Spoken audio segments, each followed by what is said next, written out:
우리 교재 예제 1번을 보도록 하겠습니다. RLC 회로에서 R은 11오hm, 그리고 L은 0.1 헨리, 그리고 C는 10의 마이너스 2승 페러시로 주어져 있고 기전력은 이와 같은 형태, 이거 계산해 보니까 이렇게 되네요. 이렇게 되는 RLC 회로에서 전류 I를 구해보세요 라는 얘기입니다.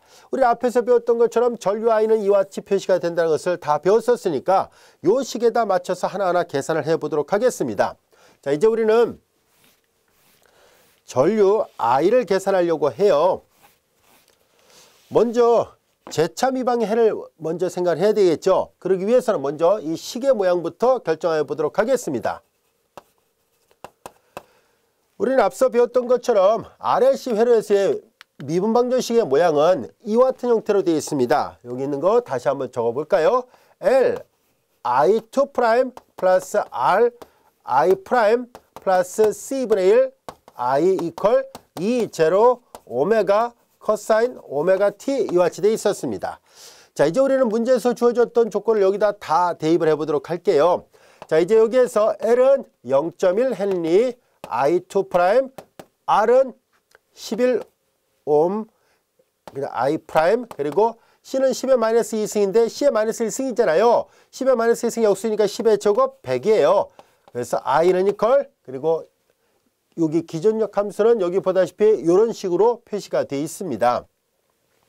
여기까지야 됐죠? 자, 그래서 주어진 식이 이렇게 되어 있고 여기 보다시피 얘가 앞에서 말했던 것처럼 얘가 이걸 나타내거든요. 여기 나와 있는 E0 사인 오메가 t를 나타냅니다.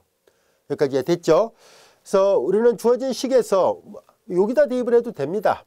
C의 값이나 이제 그런데 여기 보다시피 지금 우리가 전류를 구하려고 하는 것이니까 여기에 지금 전화가 있잖아요. 그래서 전류에 관한 식으로 놓고 문제를 풀어야 되겠죠. 그래서 여기 보면 여기 나와 있는 식들을 미분해서 얻은 식이 요거였었거든요. 그래서 이 프라임을 계산하니까 여기다 그대로 미분해서 대입해 보도록 하겠습니다. 자, 그래서 여기 보다시피 이 함수가 2t인데 여기는 2t를 미분한 걸 말하는 거거든요. 기전력 함수를 미분하면 t에 대해서 미분하려고 합니다. 자, 이제 주어진 식은 그냥 여기가 110 곱하기 377 그리고 사인 미분하니까 코사인 그리고 377 t와 같이 돼요. 자, 이제 우리는 이 미분방정식에서 우별령이라 놓고 푼 제차 미방의 해부터 먼저 구해보도록 하겠습니다. 자, 이때 0.1 I2' 플러스 11 I' 플러스 100 I 이퀄 0의 해를 먼저 구해야 되겠죠. 그 해 IH를 구하려고 합니다.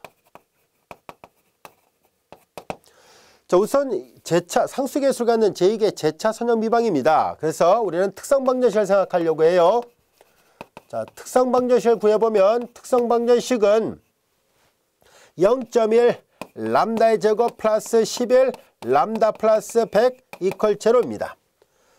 우리는 계산의 편리성을 고려해서 양변에 10배를 해보도록 할까요? 그러면 람다의 제곱 플러스 110 람다 플러스 10배를 했으니까 여기는 1000 이와 같이 되겠네요. 이거 인수분해가 됩니다. 다시 한번 보면 람다 플러스 10 곱하기 100 하면 되겠네요. 100 그리고 람다 플러스 10 이퀄 제로예요. 이렇게 곱하면 1000이고 10 람다, 100 람다 더하면 110 람다가 됐죠. 그래서 이와 같이 됐습니다. 그래서 람다를 계산해 보니까 람다는 마이너스 10하고 마이너스 100 두 개가 있다는 것을 알게 됐습니다. 하나가 이제 람다가 아니고 또 하나가 람다 2예요. 이제 우리는 IH 값을 계산할 수 있게 됐습니다. 이거 지웁니다. IH 값을 구해보도록 하지요.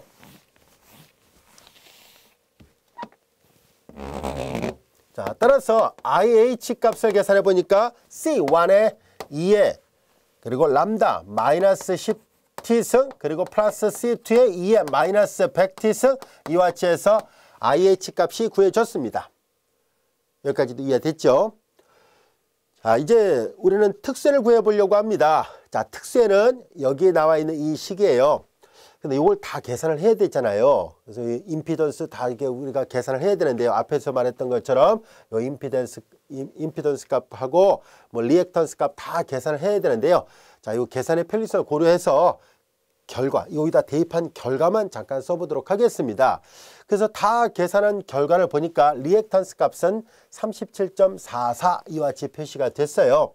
그래서 하나하나 다 계산해 본 결과, 여기다 다 대입한 결과 특수에는 그냥 이렇게 구해졌습니다 라는 것을 알게 됐습니다. 그냥 계산 결과만 표시해 보도록 하겠습니다. 즉 리액턴스 값을 구한 다음에 A하고 B를 직접 다 구한 거예요. 아까 A는 이렇게 해서 구한다라고 얘기를 했었죠.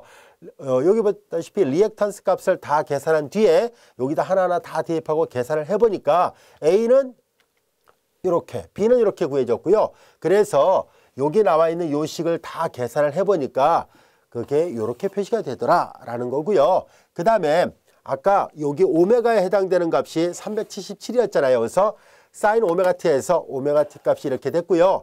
그 다음에 앞서 다뤘던 요 세타 값, 탄젠트 세타는 마이너스 b분의 a였거든요. 그래서 그걸 계산해 본 결과 마이너스 b분의 a 값을 계산해 본 결과 r분의 s였었어요. 아까 리액턴스 값을 계산했었던 거 있었고 R이 주어져 있었잖아요. 그래서 R은 11오메가였고요. 11옴이었고요. 그 다음에 이제 여기 리액턴스 값은 이와 같이 되어 있으니까 그거 계산하니까 대략 이와 같은 식이 나왔었습니다. 그래서 이제 요거 다 계산한 결과 여기다 결과만 쓰겠습니다. 이제 IP를 계산해 보니까 2.82 그리고 사인 2.824였었네요. 그 다음에 사인 이런 계산은 여러분들이 직접 한번 계산기로 계산을 해보세요. 그 다음에 377t 마이너스 1.29 이와 같이 해서 특수해가 구해졌었습니다.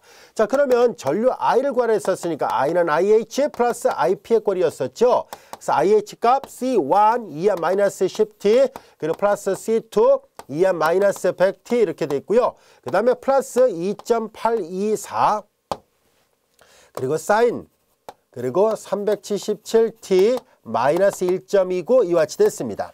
자, 근데 여기에서 우리가 C1C2를 구해야 되잖아요. 바로 그 C1C2를 구하기 위해서 조건이 있었습니다. 문제에 주어진 조건은 T가 제로일 때 전류가 제로였었고요. 전하량도 제로였었다는 조건을 이용하라는 얘기입니다. 그래서 요 C1C2를 구하기 위해서 T 대신에 0을 대입하면 제로로 가죠. 그래서 이렇게 된 값이 0이라는 것을 활용을 하고요.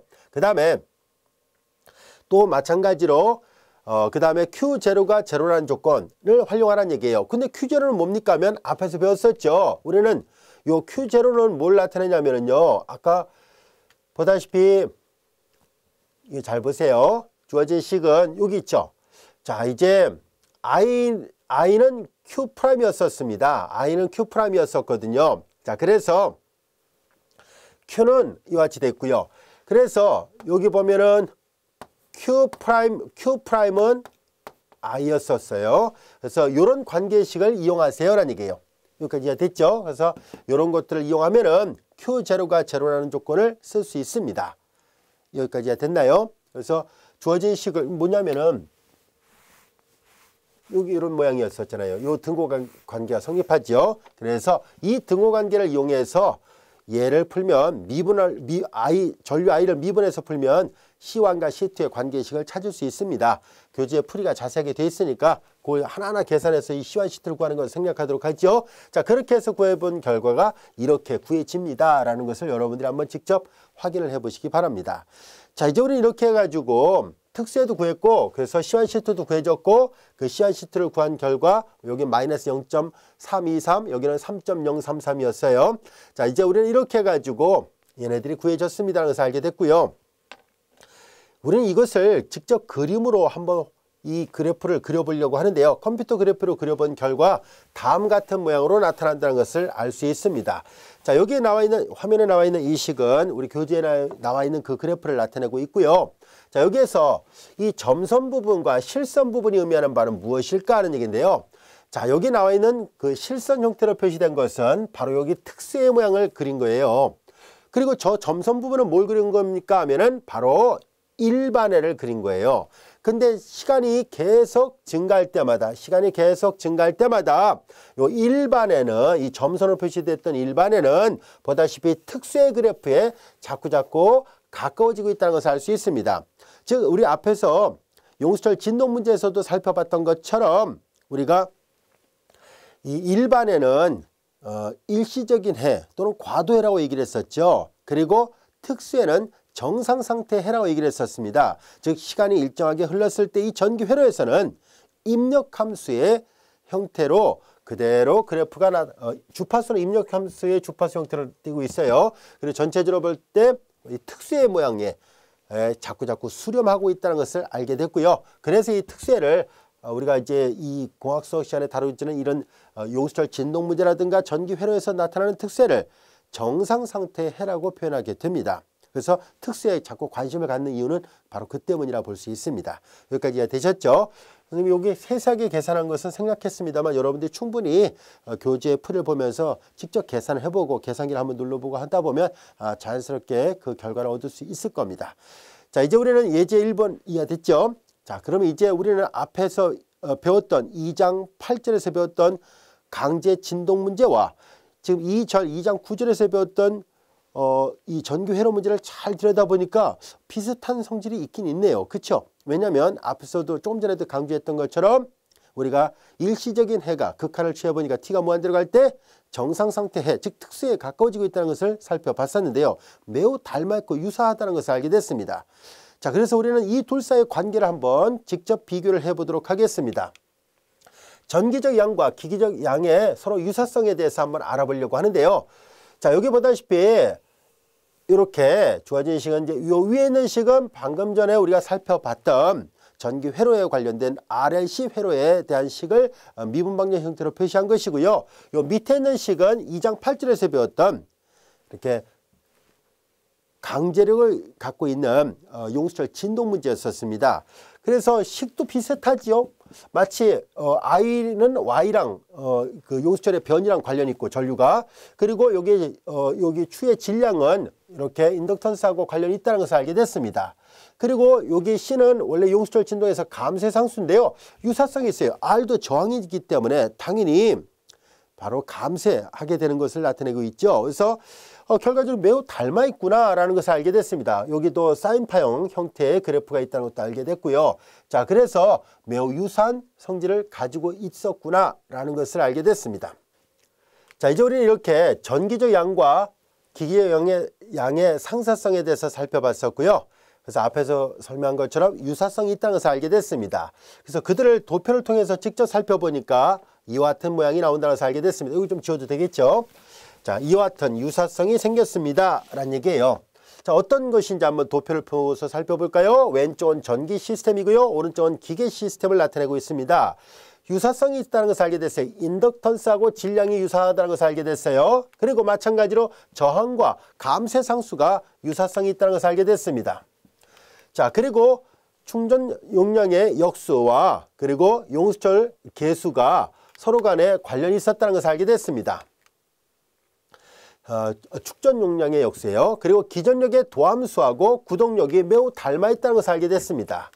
그리고 전류와 변유 사이에 대응 관계가 있다는 것을 알게 됐어요.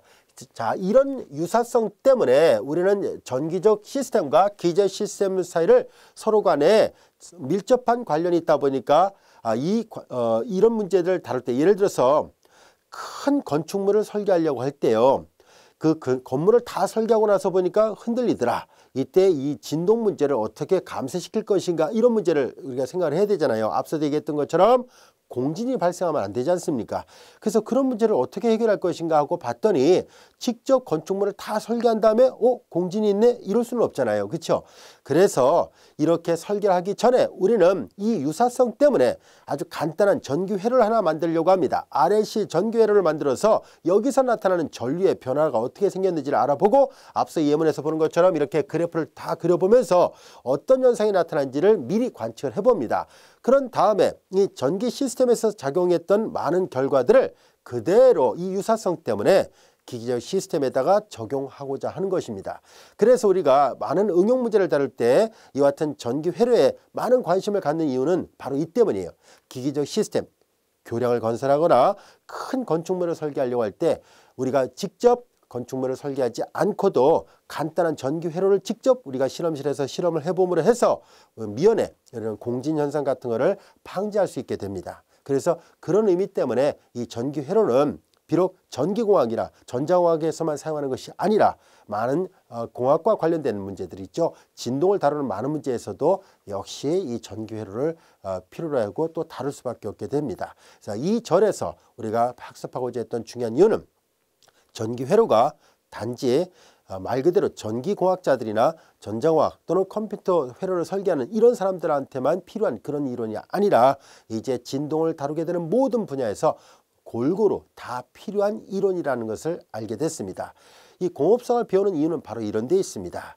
우리가 배웠던 어떤 지식을 이제 실생활에 잘 적용하기 위함인데요. 그만큼 유용한 학문을 배우고 있다고 생각하시면 됩니다. 자, 여기까지 이해되셨죠? 그래서 우리가 전기저항과 기저양의 유사성에 대해서 학습을 했고요. 자, 이어서 우리 2장 10절 매개변수 변화법을 학습을 해보도록 하겠습니다.